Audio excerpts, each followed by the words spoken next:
Hi everybody, and welcome back to Lost Genre Reddit Stories. This post is from the subreddit Relationships, and it's by user SO Throwaway1. I, 26 female, missed an important funeral, and now I think my 5-year relationship with my partner, 28 male, might be over. Before everything happened between us, we were solid. I thought this guy was my forever. We've lived together for the past 3 years, and I always loved him and the way we supported and helped each other. He used to say we were family and we would always look after each other. This year was my final year at uni to become an architect. This meant that the final printed copy of my research project was due, basically a culmination of the past 7 years of my education. Unfortunately, my partner's grandmother passed away. This woman basically raised him when both his parents couldn't deal. They were incredibly close. In her final years, she got dementia, but she always remembered him and their little inside jokes. He loved her so much, probably more than anyone else in the whole world. Over those few weeks after she passed away, I tried to spend a lot of time with him. I took him to the archdiocese and we lit candles and walked through the gardens and talked about his grandmother. His friends came up for a visit that weekend and I spent the weekend with him to keep him happy, even though I should have been working on finishing my research project. I took care of him all that week, letting him rest and try to mourn. Unfortunately, his boss is a huge prick and it was a struggle for him to get any time off to properly rest and take care of himself.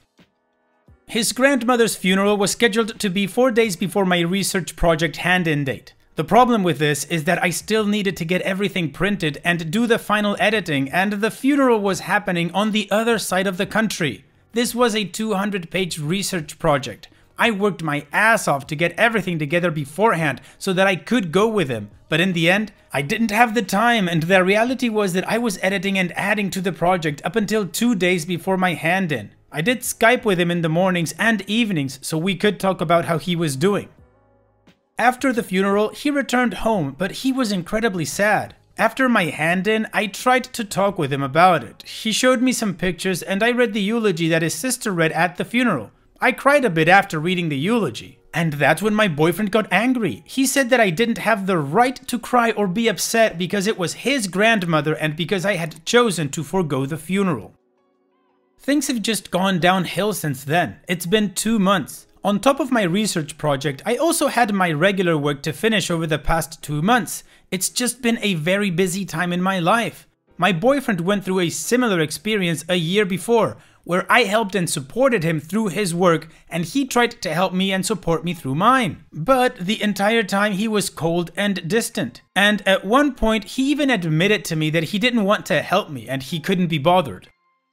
So this all came to a head recently when I confronted him about how he's been distant and the way he has been treating me, ignoring me all day, being rude, distant, and sometimes downright nasty to me. He basically said he can't forgive me for missing his grandmother's funeral, and he doesn't think he ever will. At this point, I will admit that I lost it. I was put in a situation where I had to choose between my relationship and my education, and it's only in hindsight that I see it. I was so overwhelmed and upset that I hit my head against the wall hard and screamed, but only because I've never been in so much emotional pain in my life. I didn't know how to handle it, so I handled it poorly.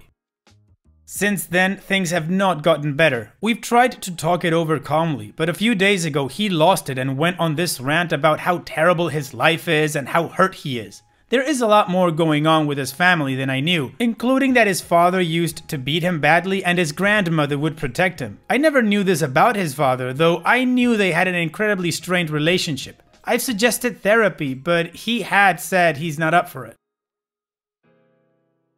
We talked about a solution, and he thinks I need to go back to my home country by myself for a few weeks and be with my family and leave him alone for that time so that he can think and mourn alone. He also said that he is thinking about moving out of our flat at the end of the summer to go live with some friends, but he said that he wants us to stay together.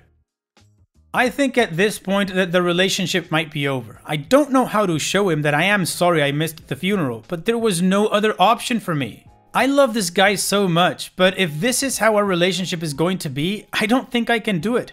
I need perspective on this issue, maybe some advice on how to apologize properly, and if not, maybe some advice on how to end a long-term relationship. Well, OP, it seems to me that you won't have the chance to apologize. I get the impression that your boyfriend is beyond hurt and he's already checked out of the relationship. But I absolutely see your point. You had a deadline that you needed to meet and unfortunately timing just sucked. Maybe I'm just an insensitive douche, but I think your boyfriend is overblowing this situation because of personal issues that he has to work through but refuses to do. His grandmother was definitely a huge person in his life. She protected him from abuse. And I guess he took it as some sort of insult or dismissal that you weren't able to go to her funeral. But it's not like you didn't want to because you were gonna go out and have beers with friends or anything like that. You needed to hand in your final project, which is a huge deal. And on the other point of how to end a long-term relationship, I don't think there's a one-size-fits-all solution to this one. I guess you just have to sit down and talk it out, and if the decision is that this is the end, then that's it, and then just go through the 5 stages of grieving like you would naturally. But again, maybe that's just me being insensitive. Anyways, what would you guys do, or what would you say to OP in this situation? Let me know in the comment section, and now let's move on to the community comments to see what they said. Emmers28 says, your significant other needs to recognize that you can't move a graduate thesis deadline. This was the culmination of higher education that you'd been working towards for 7 years. That is not the kind of thing you blow off, even for a funeral. It sounds like you were very supportive the entire time and took time out of a very stressful period in your life to comfort him. He needs to recognize this, and hopefully he will. Once the grief lessens, I don't think you need to apologize. I think some space, going to visit family, isn't a bad thing, but if he still wants to move in with friends after your return, then he's basically saying he can't forgive you. Personally, I would tell him he needs to go to therapy to process his grief in a healthy way. The way he's lashing out at you isn't fair, and if he isn't willing to work through it, then it's over. STD Advice H says, if he can't forgive you, there can be no relationship, and if his conditions for grieving involve you moving out, then yes, it's over. If he doesn't forgive you, then in every disagreement that comes up, he's going to pull out this incident to bludgeon you. It's also clear that he has never fully opened up to you. The fact that you only just found out how bad his childhood was is a bad sign. It's the sort of thing that you talk about with people you are close to, because it helps to explain how you deal with the world. It's a level of vulnerability that leads to a deeper level of trust. And always choose education over relationships. Significant others come and go. The only permanent relationship in your life is with yourself.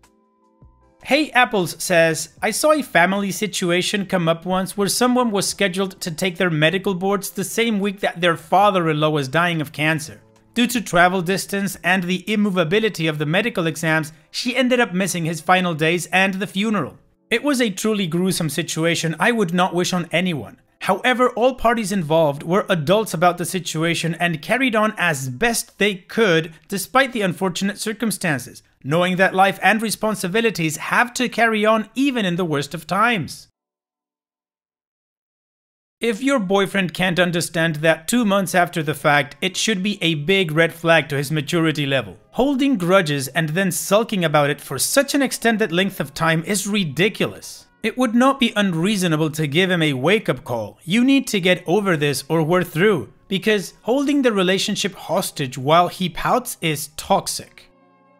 OP's edit. A lot of people have been mentioning this. I did ask for an extension from my academic advisor and he told me that the school does not grant extensions under any circumstances. The way my university handles mitigating circumstances for graduate projects is that they expect you to turn in whatever work you have completed by the deadline and then they allow you to resubmit the completed project at the next grading cycle. However, this would mean that I would not be allowed to graduate this year and would have to wait until the next graduation cycle. Also, I should mention that we usually return to my home country for a few weeks in the summer to visit my family. A trip wasn't planned or set for this summer, but we had discussed the possibility of it. That's why it's not a completely unreasonable request that I go home for a while. Okay, well, the community is pretty clear on what OP should do and how she should think about things. She also gave us some context on the edit, but nothing else. So let's move on with the update to see how this story ends. I just wanted to first say thank you very much for all your advice. It was really helpful. It made me feel like less of a terrible person and made me realize that my boyfriend is still mourning the loss of his grandmother. My significant other and I had a long discussion the night I posted for advice on Reddit, and we agreed that we wanted to be together but that something needed to change in our relationship. We set some basic ground rules. We both agreed to start seeing separate therapists, him for his grief and troubles with his dad, and me for my lack of confidence and stress management. He again asked for space, so he moved out of our bedroom and into the spare bedroom in our flat. I also booked a flight home for a few weeks to visit my own family, and I am set to leave in 4 days. We were making some good progress this week, enjoying time with each other, going to the park, just generally trying to reconnect. After sleeping in the spare bed for 5 days, he decided to move back into our room, and I was very happy about that. Up until 2 days ago, I genuinely thought that we were going to make it through this. This came to a head last night. I received my grades back from the school. I am very proud to say that I got an A on my research project, and one of my urban design proposals has also been nominated by my school for a gold award from the RIBA. I am incredibly proud. This year was definitely the most difficult in my entire life, and I did not expect to do as well as I actually did. I literally just wept when I got my results. I sent my significant other a long message letting him know how I did and about the nomination, but more importantly, thanking him for being there to support me through my degree. I told him I loved him and that I was glad we were working together on our relationship. He came home that night fuming. He was so angry. He just yelled at me for basically an hour about my lack of confidence in my own work and about how I didn't need to miss his grandmother's funeral. He told me he hated me, and after that, I sort of just numbed out. I don't really remember much of what he said after that. I just stopped talking and listening. My final end of year show is happening this week. It's a huge celebration of the students' work. I've filled an entire wall to exhibit my architectural work and my research results. During the end of year show, a lot of people find jobs, so it's important for us to be there to network and talk about our projects with people in the industry. I did this for my boyfriend last year when he exhibited his own work. I spent 6 hours at that event talking to different people about how amazing his work was. This morning, he told me not to expect him to come tonight because he needs to go to the gym. I'm flying home in 4 days, and I can tell he just wants me to leave and never come back, which is what I am doing. I have fulfilled all the promises that I made to him. I've supported him as best I could, and I've begun seeing a therapist. He hasn't even called his general practitioner to get a referral to a therapist yet. He doesn't want to fix our relationship. He just wants to keep me around to pay half of our rent and to use me as a verbal punching bag. So we're over. I just paid my final half of the rent and I'm moving back to my home country. I was originally only planning on returning for a few weeks. I love my boyfriend, but it seems he doesn't want me, so I'm going home to take care of myself. I've actually just been offered a job at a firm working on a city planning project in my home country by a friend of my father's. It's nepotism, but I am excited about the project and a new start, so I think this is a good time to leave for me. Extended from OP's comments. For those of you wondering, don't worry, nothing on earth could keep me from my final showing at university. I'm very proud of my work and so are my friends and family. I'm going tonight and I'll be celebrating and drinking in good company. My boyfriend did not study architecture, but we attended the same university where he studied digital design and truthfully, he put on an excellent exhibition. I think he understands how much work I put in, but overall resents the fact that I could not spend my attention on him when he needed me most. I told him this morning that I'm not coming back to this country. I think he was kind of numb after everything he said last night, so he just agreed. Anyway, he's been texting me all day from work, saying that he's sorry and that he will come to my show, but I replied that he's no longer invited. I'm staying at a friend's place for the next 4 days. I'm just in the middle of packing all of my clothes now. I don't care about the furniture in the flat, and I'm leaving my bike and instruments with my friend, so she can use the bike and take care of my instruments. And I'm not really concerned about if he shows up. This isn't even open to the public, and the security is very tight. He isn't a violent guy. I expect if he does show up at my friend's house over the weekend, that he would just be crying. I think it'll be better once I'm gone, then he can focus on himself and I can focus on myself. Next day comment. My show went very well. I went and got a lot of compliments and handed out a lot of business cards. I ended up staying only until the end of the show. I didn't go to the after party with the rest of my class. It's a crazy party and I usually love it, but I just wasn't feeling it last night, so I went back to my friend's place and chilled with her and her sister. Well, OP, I thought you made the right decision, and wow, that resolve of telling him that he's not invited anymore, fantastic, very admirable. Hopefully he does think about it and work on himself, but that's up to him, we're not on that anymore. All the best to you in the future, OP, take care and thank you for sharing. Now let's move on to the next post. This post is from the subreddit Petty Revenge, and it's by user OKLifeguard6508. Last one out, please turn off the lights. I'm general manager of a largish family-owned business. I've been there for ages and loved my job until recently. The CEO until 6 months ago was the founder of the business and paterfamilias of the extended family. He passed away suddenly and his granddaughter, Mara, has taken over. It started well as she is clever, hardworking and experienced. There was a lot of goodwill as everyone was very loyal to the old man and wanted to help his granddaughter. But she is also a bully, a drunk, and a vocal misandrist. Our workforce is predominantly male. At a business function with drinks, Mara got drunk, loudly denounced our most loyal and biggest, 60% of revenue, customer, Bob, as pale, stale, and male, and then loudly racially abused my wife when she tried to retrieve the situation. This wasn't by any stretch her first meltdown at customers, employees, or their wives. I met Bob the next week, apologized profusely, and asked if he'd ever thought of opening his own plant. He had. He and Mrs. Bob had dinner at our place, and we all made plans.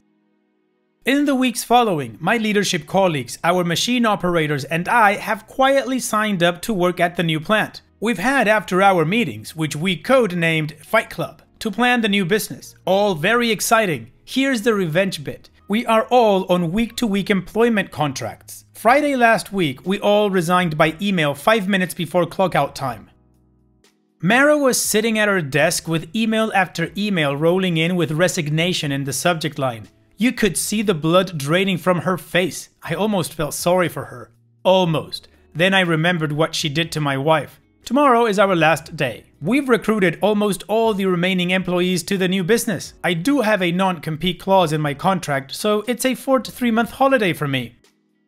On Monday, the lights won't come on, and the motors won't turn at our old plant. It will just be Mara and a pile of raw material with no one to process it. Her business has sufficient equity to recover though, but it will be 6 months by the time she recruits a new team, recommissions the plant, and gets the order book full again. It will take her 18 to 24 months to get the business out of the red. Ouch, I guess it sucks to be Mara. Hopefully she learned to lay off the saws and not be a jackass. Anyways, thanks for sharing, OP. And it's that time that we've reached the end of the video. I hope you enjoyed today's stories. I really did enjoy reading them to you. So if you did, then don't be shy and go ahead and give the video a like. And don't forget to subscribe or even share this video with people that you might think will enjoy my storytelling. Also, if you have the time, go down to the video description and check out all the links I have for you, from our Discord community to my channel merch. And finally, I'd like to say thank you for watching. It really means a lot to me that you enjoy my videos. And having said all that, I'll see you guys in the next video.